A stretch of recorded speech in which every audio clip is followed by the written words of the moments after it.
সবাইকে জানাচ্ছি শুভ দুপুর। আর এই যে আমি এখন স্নান করে চলে এসেছি রান্না বান্নার জন্য আরকি রান্নাঘরের দিকে।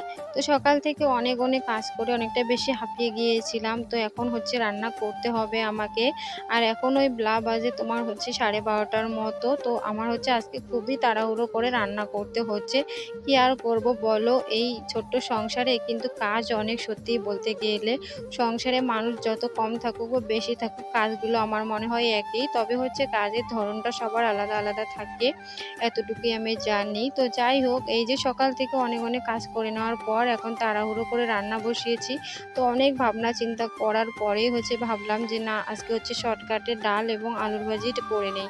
তো তাই আরকি করছিলাম। তবে আমার হাসব্যান্ডের কিন্তু খুবই পছন্দের খাবার বলতে গেলে। তো যাই হোক, তার পছন্দেই আজকে বানাচ্ছি। আমি কিন্তু ডাল খেতে পারি না। জানি না কেন আমার এটা একটা অভ্যাস। আমি ডাল কিন্তু খুব সুন্দর করে রান্না করি। তবে খেতে পারি না। তো যাই হোক, হাসব্যান্ড এবং ছেলের জন্য আমাকে মাঝে মধ্যে করতে হয়। তো সবাই ভালো থেকো। আল্লাহ হাফেজ।